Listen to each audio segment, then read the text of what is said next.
Hello everyone. तो दोस्तों यहाँ पर आप देख सकते हो सेंट्रल बैंक ऑफ इंडिया की ओर से यहाँ पर जो हैं वो अप्रेंटिस की जो वैकेंसीज़ हैं वो यहाँ पर निकाली गई थी इस वाले नोटिफिकेशन में, जो कि दोस्तों यहाँ पर फरवरी में यहाँ पर ये नोटिफिकेशन निकाला गया था। यहाँ पर आप देख सकते हो 21 फरवरी 2024 को ये जो नोटिफिकेशन है ये यहाँ पर निकाला गया था। यानी कि यहाँ पर जो ऑनलाइन रजिस्ट्रेशन थे वो 21 फरवरी 2024 से स्टार्ट हुए थे। 3000 यहाँ पर जो अप्रेंटिस जो ट्रेनिंग रहती है, तो यहाँ पर इनको जो एंगेज करने थे वो यहाँ पर 3000 जो लड़के हैं वो यहाँ पर अप्रेंटिस के लिए मतलब भर्ती करने थे। ठीक है, लेकिन और साथ ही साथ यहाँ पर आप देख सकते हो 6 मार्च 2024 को यहाँ पर इसके लिए क्लोजिंग रखी गई थी, क्लोजिंग डेट यहाँ पर।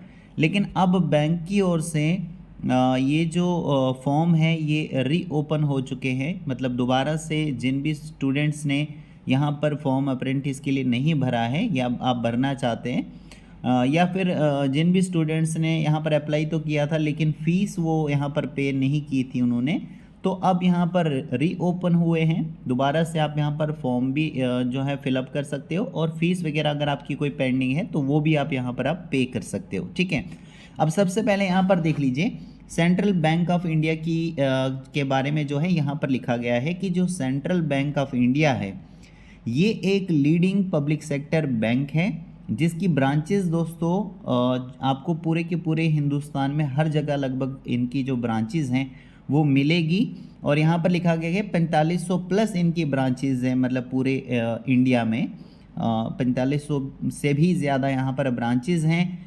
6 लाख करोड़ से भी ज़्यादा का इनका बिजनेस है। Total driven by committed work force of more than जिसको कम से कम 31,000 से भी ज़्यादा एम्प्लॉयज़ जो है यहाँ पर ये जो बिज़नेस है इसको चलाते हैं।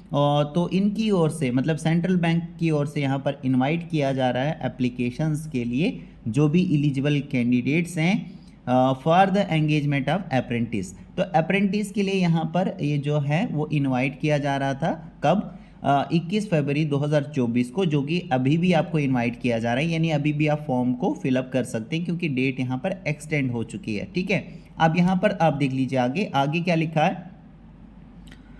अंडर अप्रेंटिस एक्ट 1961 के अप्रेंटिस एक्ट के अंडर में आपको यहाँ पर अप्रेंटिस ट्रेनिंग दी जाएगी and as per the apprenticeship policy of the bank. जो भी अप्रेंटिस पॉलिसी है बैंक की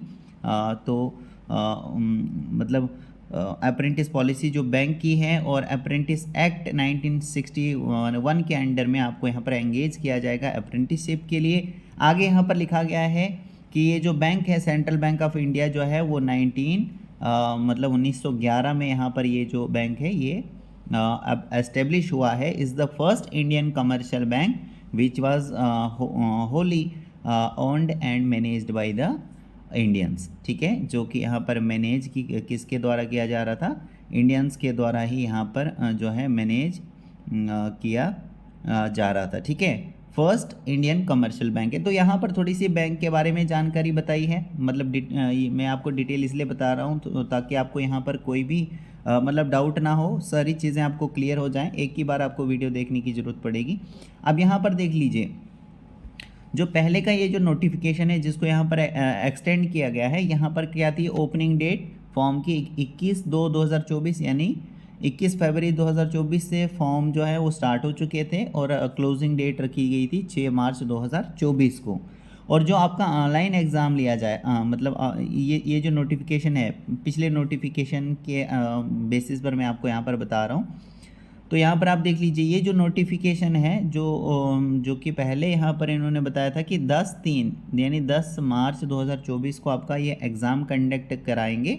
यानी एग्ज़ाम सबसे पहले लिया जाता है तो एग्ज़ाम में जो भी मार्क्स आप स्कोर करते हो उसी बेसिस पर फिर आपको यहाँ पर ये सेलेक्ट करते हैं अप्रेंटिस के लिए। ठीक है, जो कि अभी डेट को जो है एक्सटेंड कर दिया गया है। यहाँ पर आप देख लीजिए दोस्तों नंबर ऑफ़ वैकेंसीज़ कितनी हैं, 3000 वैकेंसी हैं।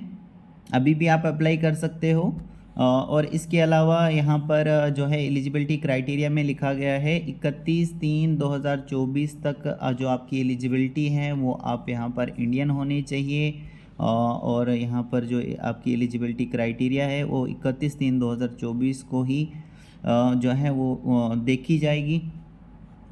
इसके अलावा यहाँ पर एज में रिलैक्सेशन भी देखने को मिल जाएगा। और एज यहाँ पर इन्होंने क्या बताई है कि आपकी जो एज है वो 1/4/1996 से लेकर 31/3/2024 के बीच में अगर आपकी एज आती है, मतलब आपका जन्म है 1/4/1996 से लेकर 31/3/2004 तक अगर आपका जन्म आता है, इसके बीच में अगर आपने जन्म लिया है तो आप यहाँ पर जो है वो अप्लाई कर सकते हैं अप्रेंटिस के लिए।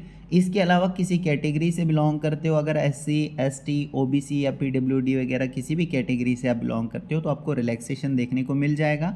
एजुकेशन क्वालिफिकेशन में आप ग्रेजुएट होने चाहिए, चाहे फिर किसी में भी, चाहे आर्ट्स से किया है, मेडिकल से किया है, लेकिन आप ग्रेजुएट होने चाहिए, ठीक है ना। और ये जो आपकी जो पासिंग, मतलब आप अगर पास हुए हैं तो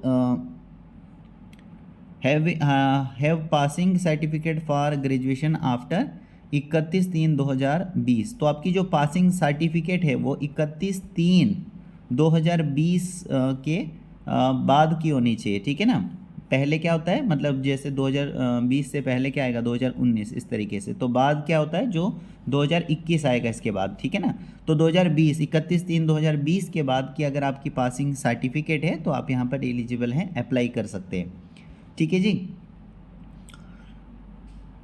इसके अलावा कुछ और इम्पोर्टेंट देख लेते हैं, ताकि ये ज़्यादा जो है बड़ी भी ना हो, मतलब ज़्यादा जो वीडियो है वो ज़्यादा लंबी ना हो। इसके अलावा यहाँ पर हमने देखना है दोस्तों स्टाइफेंड, ठीक है। जैसे कि दोस्तों आप जानते हैं कि जहाँ पर भी आप स्टाइफेंड करते हैं तो ये एक जॉब नहीं होती है, ये एक फिक्स जैसे टेन्योर होता है, 1 साल की आपको अप्रेंटिस कराएंगे, या फिर मान लीजिए कहीं कहीं पर 2 साल की आपकी अप्रेंटिस होगी। तो यहाँ पर क्या होता है कि आपको स्टाइफेंड मिलता है ड्यूरिंग द ट्रेनिंग पीरियड, ठीक है। ड्यूरिंग ट्रेनिंग मतलब जब आपकी अप्रेंटिस होगी, अप्रेंटिस ट्रेनिंग के दौरान आपको हर महीने यहाँ पर स्टाइफेंड दिया जाता है, यानी कुछ अमाउंट आपको दिया जाता है, कुछ खर्चा आपको दिया जाता है, ठीक है। इसको हम स्टाइफेंड कहते हैं। तो यहाँ पर आप देख सकते हो कि 15,000 रुपये आपको हर महीने यहाँ पर स्टाइफेंड के तौर पर दिया जाएगा, ठीक है। इसके अलावा फिर छुट्टी वगैरह के बारे में लिखा गया है कि जब बैंक को यहाँ पर छुट्टी होगी, यानी जब बैंक बंद होगा तो आपकी भी छुट्टी होगी, इसके अलावा कोई भी आपको छुट्टी नहीं मिलने वाली है, ठीक है। थोड़ा सा नीचे स्क्रॉल करते हैं, यहाँ पर आप देख सकते हो कि एज में कितना क्या रिलैक्सेशन मिलता है। जैसे SC ST वालों को 5 साल का रिलैक्सेशन जो है मिलता है। OBC नॉन क्रीमी लेयर से जो भी कैंडिडेट आते हैं उनको 3 साल का एज में रिलैक्सेशन मिल जाता है। पर्सन विद डिसएबिलिटीज़ कैटेगरीज वालों को 10 साल तक रिलैक्सेशन मिलता है। और जो पर्सन अफेक्ट हुए हैं 1984 रियर्स में, तो उनको भी यहाँ पर 5 साल का रिलैक्सेशन मिल जाता है। इसके अलावा जो विडोज़ हैं, डाइवर्स वुमेन हैं, वुमेन लीगली सेपरेटेड जो अपने हस्बैंड से अलग हुई हैं वुमेन्स, और उन्होंने दोबारा से जो है शादी नहीं की है, तो उनको भी यहाँ पर कुछ एज के बारे में रिलैक्सेशन जो है वो बताया गया है कि उनको भी यहाँ पर कंसेशन जो है मिलता है। Age concession up to the age of 35 years for general EWS। General EWS में जो आती हैं उनको मतलब एज जो कंसेशन है वो यहाँ पर 35 ईयर्स तक है जनरल और EWS वालों को, और 38 साल है OBC वालों को, और 40 साल है SC और ST कैंडिडेट्स में, अगर ये मतलब आप आते हैं तो, ठीक है। इसके अलावा यहाँ पर थोड़ा सा नीचे स्क्रॉल करेंगे, नीचे स्क्रॉल होने के बाद कुछ और इम्पॉर्टेंट देख लेते हैं दोस्तों। ये जो है पुरानी नोटिफिकेशन है, इसमें ये सारी चीज़ें जो हैं वो सेम रहने वाली हैं।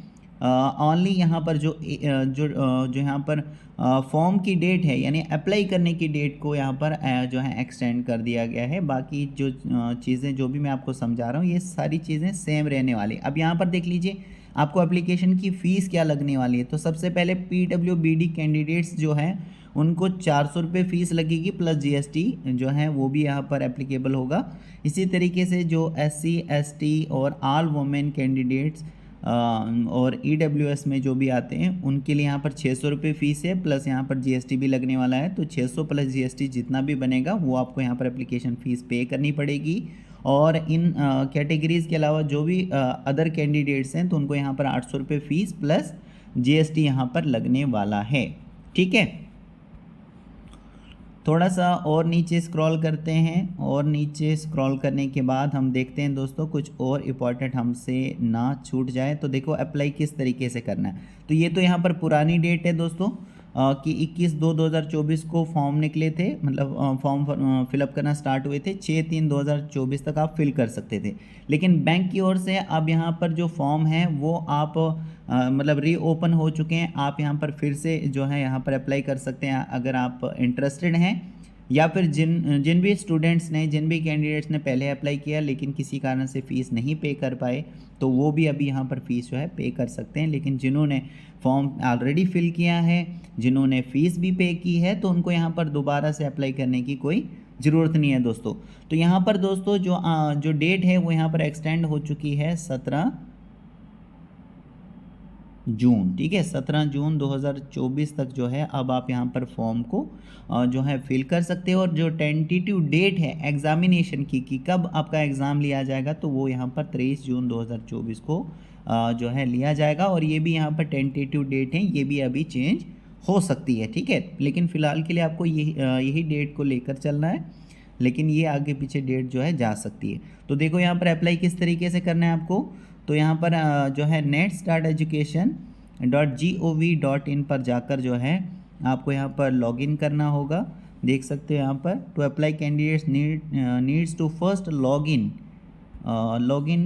Into the apprentice portal. Apprenticeship portal पर जाकर आपको सबसे पहले लॉगिन करना पड़ेगा। गो टू द सेक्शन, कहाँ पर जाना होगा आपको, अप्लाई अगेंस्ट एडवर्टाइज वैकेंसी, यहाँ पर आपको जाना होगा। सर्च करना होगा apprenticeship with central bank of India, ये आपको सर्च करना होगा वहाँ पर जाकर। और फिर क्लिक करना होगा आपको अप्लाई के ऊपर। अप्लाई बटन जो आएगा वहाँ पर क्लिक करना होगा अंडर एक्शन कॉलम। यहाँ पर फिर आगे ये लिंक दिया गया है, तो यहाँ पर आपको जाना है। तो इसी तरीके से आपको स्टेप बाय स्टेप चलकर दोस्तों अप्लाई कर लेना है अगर आप खुद से अप्लाई करना चाहते हैं। अदरवाइज़ कहीं पर कैफ़े में जाकर भी आप यहाँ पर ये जो फॉर्म है इसको फिल कर सकते हैं। ठीक है, इसके अलावा दोस्तों थोड़ा सा नीचे स्क्रॉल करते हैं। अब यहाँ पर डिटेल बताई गई है वैकेंसीज़ की। ये जो 3000 वैकेंसीज़ हैं अप्रेंटिसशिप की, इसकी यहाँ पर जो डिटेल है वो बताई गई है। जैसे स्टेट बताई है, जोन बताया है, रीजन बताया है, और फिर आगे यहाँ पर category wise, state wise vacancy हैं। जैसे अंडमान एंड निकोबार आइलैंड के लिए देख सकते हैं यहाँ पर एक वैकेंसी है कोलकाता साउथ। और इसी तरीके से ये जो वैकेंसी है यहाँ पर जो है जनरल कैटेगरी वालों के लिए रखी गई है। और इसी तरीके से आंध्र प्रदेश के लिए आप देखोगे, फिर यहाँ पर आंध्र प्रदेश में जो है रीजन आप देख लीजिए, जोन देख लीजिए, हैदराबाद जोन है। आगे गुंटूर के लिए यहाँ पर रीजन वाइज वैकेंसी 40 वैकेंसी हैं। टोटल यहाँ पर कितनी है स्टेट वाइज वैकेंसी 100 वैकेंसी। ठीक है, 100 वैकेंसी, टोटल 100 वैकेंसी है यहाँ पर आंध्र प्रदेश में। जिसमें यहाँ पर दोस्तों अगर आप यहाँ पर जोन वाइज देखोगे तो वो आप यहाँ पर देख लीजिए 40 यहाँ पर गुंटूर में है, विजयवाड़ा के लिए 30 हैं, और विशाखापट्टनम के लिए 30 वैकेंसी हैं।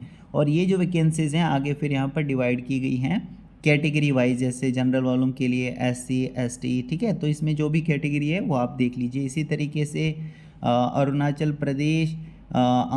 प्रदेश, आसाम, बिहार, चंडीगढ़ के लिए आप इसी तरीके से देख सकते हैं। छत्तीसगढ़ के लिए भी यहाँ पर देख सकते हैं। ठीक है, छत्तीसगढ़ के लिए देख लीजिए, यहाँ पर जोन भोपाल रहेगा। फिर आगे यहाँ पर आप देख लीजिए अंबिकापुर और रायपुर के लिए यहाँ पर जो वैकेंसी है अप्रेंटिस के लिए, अंबिकापुर के लिए 40 वैकेंसी है और रायपुर के लिए 36 वैकेंसी, टोटल 76 वैकेंसी यानी 76 वैकेंसी हैं छत्तीसगढ़ के लिए। ठीक है, और यही जो 76 वैकेंसी हैं वो आगे कैटेगरी वाइज यहाँ पर जो है आगे फर्दर डिवाइड की गई हैं। तो दोस्तों इसी तरीके से आपको यहाँ पर चेक करना है। ठीक है, दिल्ली के लिए भी आप यहाँ पर देख सकते हो। इसी तरीके से गुजरात, हरियाणा, हिमाचल प्रदेश, जम्मू एंड कश्मीर, केरला, लद्दाख, मध्य प्रदेश, महाराष्ट्र। तो इस तरीके से आपको यहाँ पर चेक करना है अपनी स्टेट या फिर यूटी जहाँ से भी आप बिलोंग करते हैं। आपको यहाँ पर देखना है कि आपकी आगे वहाँ पर कितनी क्या वैकेंसी है और आपकी जो कैटेगरी है उसमें कितनी क्या जो वैकेंसी हैं वो रखी गई है। ठीक है दोस्तों, तो यहाँ पर जैसे कि मैंने आपको बता दिया कि ये जो है नोटिफिकेशन जो है पुरानी नोटिफिकेशन है अप्रेंटिस की, जो कि क्लोज़ हो चुकी थी, और यहाँ पर ये फिर से रीओपन हुई है बैंक की ओर से, सेंट्रल बैंक ऑफ इंडिया की ओर से। ये जो फॉर्म है अप्रेंटिस के, ये फिर से रीओपन मतलब दोबारा से ओपन कराए गए हैं। तो अब यहाँ पर आप जो भी कैंडिडेट्स अप्लाई करना चाहते हैं अप्रेंटिस के लिए, या जिन भी कैंडिडेट्स ने ऑलरेडी फ़ीस पे कर ली है, ये फ़ीस नहीं पे की है और वो इंटरेस्टेड है यहाँ पर, तो वो भी यहाँ पर फ़ीस को पे करके जो है इसको कंप्लीट कर सकते हैं। यहाँ पर डेट है दोस्तों 17 जून। ठीक है, 17 जून 2024 तक आप यहाँ पर फॉर्म को फिल कर सकते हैं, और 23 जून 2024 को यहाँ पर बताया गया है, टेंटेटिव डेट बताई गई है कि आपका जो एग्ज़ाम है इसके रिगार्डिंग में कंडक्ट कराया जाएगा। दोस्तों, इसके रिगार्डिंग में अप्रेंटिस के रिगार्डिंग में किसी भी इंफॉर्मेशन के लिए आपको यहाँ पर जो है सेंट्रल बैंक की जो वेबसाइट है, यहाँ पर देखिए, यहाँ पर भी दी गई है www.centralbankofindia.co.in, तो वेबसाइट भी बताई गई है। तो आप यहाँ पर सेंट्रल बैंक की जो साइट है, ऑफिशियल साइट, वहाँ पर जाकर किसी भी रेगुलर अपडेट के लिए, किसी भी इंफॉर्मेशन के लिए वहाँ पर आप रेगुलरली चेक कर सकते हैं। ठीक है, सो होप करता हूँ दोस्तों आपको ये सारी चीज़ें जो हैं क्लियर हो चुकी होंगी। ओनली डेट एक्सटेंड हुई है, बाकी ये सारी चीज़ें जो हैं वो सेम रहने वाली है दोस्तों। तो वो मैंने आपको डिटेल में यहाँ पर बता दी है। So thank you very much.